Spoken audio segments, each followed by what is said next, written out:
it's not just reading your prompt anymore. It's reading you. It knows if you're a teenager based on, when you type, how you type, even if you straight up lie about your age. And once it decides who you are, it just starts quietly locking doors. It's a little unsettling. It is, isn't it?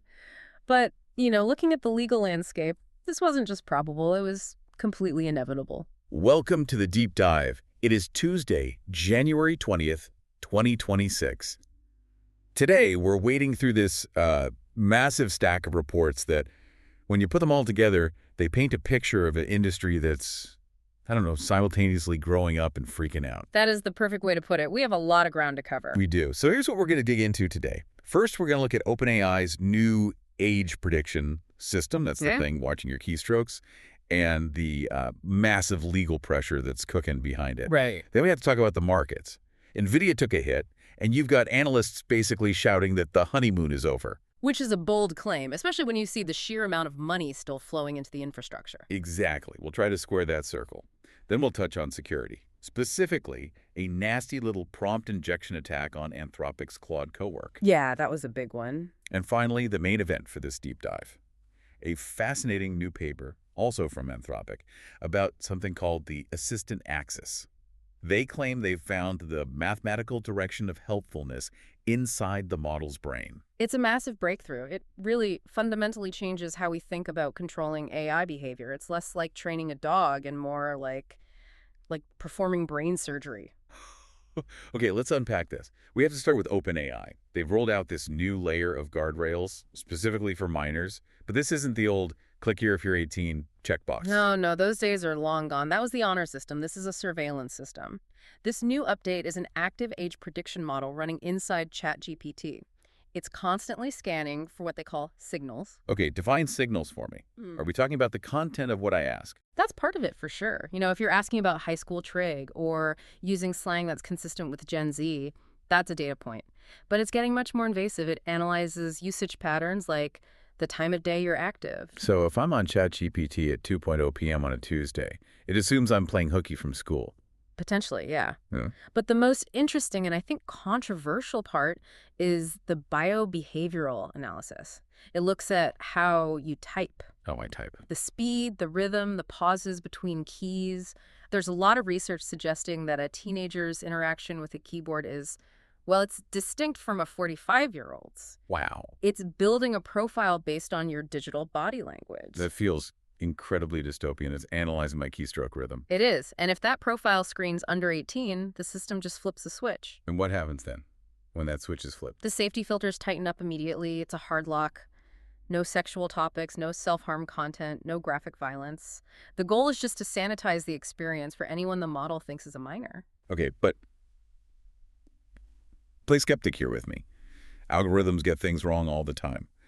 What if I'm just a, youthful-sounding adult who happens to be up late and types fast? Then you have to prove it. You enter the friction zone. You have to submit a selfie via a third-party identity service called Persona to verify your actual age. That is a significant hurdle. Usually tech companies want to remove friction, not add it. Why go this hard right now?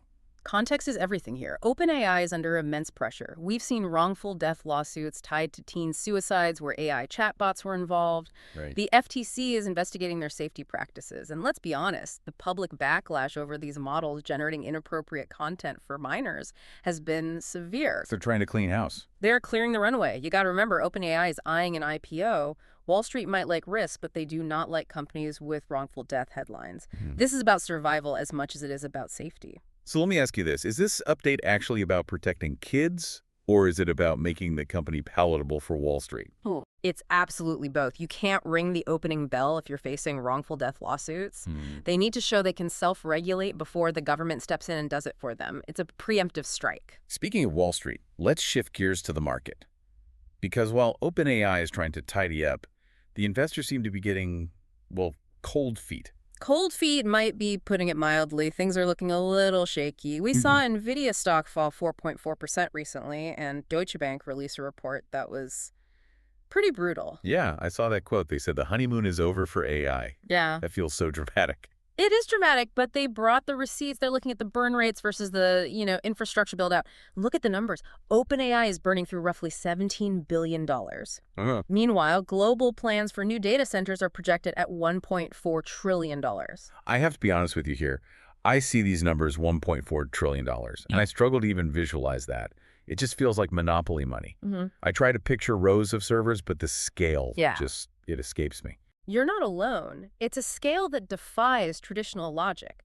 To put that in perspective, $1.4 trillion is roughly the GDP of Spain. The entire country. We are building the economic equivalent of a European country just to house GPU clusters. And Deutsche Bank is saying right. that we won't make that money back. They're saying the math is getting scary. You have these massive capital expenditures, the CapEx, but the revenue, the actual profit from software, isn't scaling at the same speed. Right. They call it the AI disconnect.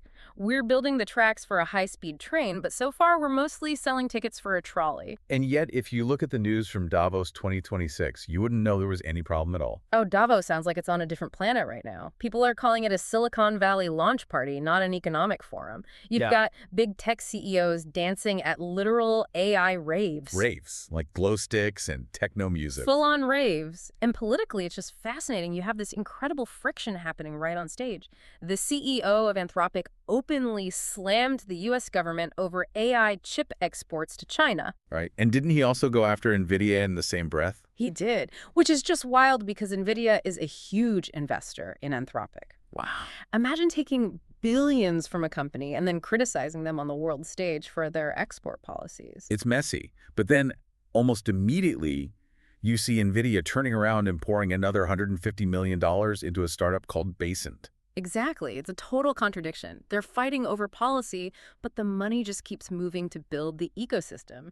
Nvidia needs these startups to succeed, so they keep buying chips. So it's a symbiotic relationship, even if they're mad at each other. Right. Even if they hate each other at dinner parties. So if the burn rate is this high, and the analysts are screaming honeymoon over, are we looking at a bubble burst, or is this just a correction? I think it's a reality check. The infrastructure costs are real, the vibes revenue, the hype needs to catch up to the concrete. The party at Davos might be raging, but the accountants are starting to sweat. We're moving from the promise phase to the show me the money phase. Exactly. Before we get to the really deep dive on the internals of these models, which I think relates to this maturity problem, I want to touch on security. Because it feels like every week we find another crack in the armor. This week, it's Anthropic's Claude co-work. What happened there? It was a prompt injection attack. So basically, attackers found a way to trick the system. By crafting these very specific prompts, it's almost like casting a spell in code, they could convince Claude Cowork to hand over files it wasn't supposed to access. It's like social engineering, but for a machine. Precisely. And it just shows that despite all the advancements, these systems are still fragile. If you ask the right way, the guardrails can bend. It's not hacking in the old sense of breaking encryption. It's hacking the logic of the conversation. But at the same time, we're seeing tools that are becoming so powerful. I was reading about Vibe Code. Right, Vibe Code. It's powered by Claude Code. It turns natural language prompts into full mobile apps. They've already generated over 500 of them. This is that democratization of coding we were promised. And Evernote is back. Evernote V11, yeah. They've integrated an AI assistant for meaning-based search and multi-speaker transcription. It's not just keyword searching anymore. It gets the context of your notes.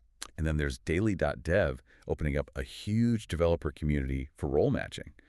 It feels like the utility is exploding just as the security vulnerabilities are being exposed. That's the tension of 2026. We're effectively giving the keys to the library to these agents, letting them read our notes, write our code before we've checked if the doors actually have locks. So are we moving too fast? Absolutely. We're prioritizing capability over security, and that bet is coming due. Okay, hold that thought. We're going to take a quick break.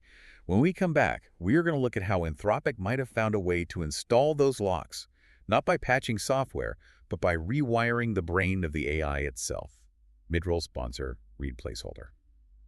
Okay, we are back, and this is the part of the show where we really go deep. We've talked about the market jitters, the security hacks, but there is a new paper from Anthropic that might be the solution to a lot of this chaos. This is one of the most exciting papers I've read in a long time. It's about something they call the assistant axis.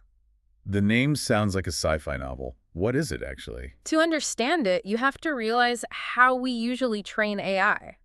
When we want an AI to be helpful or harmless, we generally use something called RLHF reinforcement learning from human feedback. That's basically the good dog, bad dog method, right? Exactly. If the AI gives a bad answer, we scold it. If it gives a good answer, we give it a treat. We treat the model like a black box and just try to shape its output from the outside. Right. But Anthropic went deeper. They opened up the black box. How deep? They analyzed the internal state of the model, the actual numbers firing inside the neural network while it's thinking, and they found a specific activation direction, a mathematical vector that correlates perfectly with assistantness. Wait, hold on. You're saying there's a specific direction in the math that just equals being a good assistant? Yes, exactly.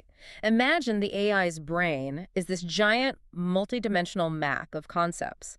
They found that helpfulness isn't just a random behavior, it's a direction on that map. Think of it like a compass. North is helpful assistant. South is, well, unhelpful or toxic. Okay, so they found north. What do they do with it? This is the cool part. They figured out how to steer the model along this axis during inference. Okay, you use the jargon word there. Inference. Break that down for us. Sorry, inference is just, it's the moment the AI is actually thinking and generating an answer for you. It's the live performance. So instead of training it for months to be nice, they can just nudge it while it's talking. Exactly. They can mathematically steer the brain activity towards that assistant axis. They're effectively clamping the model's brain to the helpful setting. And does it work? The results are wild. They saw about 50% fewer jailbreaks across 1,100 red team prompts. 50% is a huge drop. And here's the best part. There was no performance loss on coding or writing. Usually when you make a model safer, what we call the alignment tax, it gets stupider. Right, get scared. Yeah, it starts refusing to answer normal things. But this method kept the capabilities intact while making it resistant to going off script. So even if I try to trick it or jailbreak it with a prompt injection like we talked about, the model just naturally resists. It resists because its internal state is sort of locked onto that axis. It doesn't get tempted by the weird personas or the hacks because its brain is being held in the helpful position. This really changes my perception of Claude. We've always said Claude feels more stable and grounded compared to, say, ChatGPT. And now we know that isn't magic. It's engineered. They found the roadmap to controlling behavior from the inside out without having to retrain the whole massive model. Whoa. Think about that for a second. We aren't just teaching it rules anymore, like a parent scolding a child. We found the physical volume knob for helpfulness inside its digital brain. That is the perfect analogy. It is a volume knob. You can turn up assistantness or turn it down. But that raises a kind of a scary question for me. If they can dial up helpfulness, can they dial up other things, like obedience or political bias? Theoretically, yes. And that is the double-edged sword here. Once you map the axis for a trait, you can slide the personality wherever you want. If there's an axis for deception or loyalty, or even an axis for a conservative or liberal viewpoint. Those could be manipulated just as easily. Just as easily as helpfulness. Yeah, that is both reassuring and completely terrifying. It's the dual nature of the tech, right? We're solving the safety problem, which protects us from prompt injections. But in doing so, we are creating tools for total behavioral control. We are moving from influencing the AI to operating it. So where does this leave us? We've covered a lot of ground today, from teenage typing patterns to billion-dollar burn rates to brain surgery on LLMs. I think the big theme here is just maturation. We're watching the industry grow up in real time. Externally and internally. Right. Externally, you have the law and the market clamping down. OpenAI's checking ages because of lawsuits. Nvidia's stock is correcting because the hype math doesn't add up. The party phase, those raves at Davos, is crashing into the business reality phase. Exactly. And then internally, we're moving from just, prompt engineering where we ask the black box nicely to internal mapping like this assistant access. We're learning to mechanically control the black box. Just as the black box starts watching us. Exactly. It's a convergence. We are gaining more control over the AI while the AI is gaining more insight into us. Before we go, I want to leave you with a thought.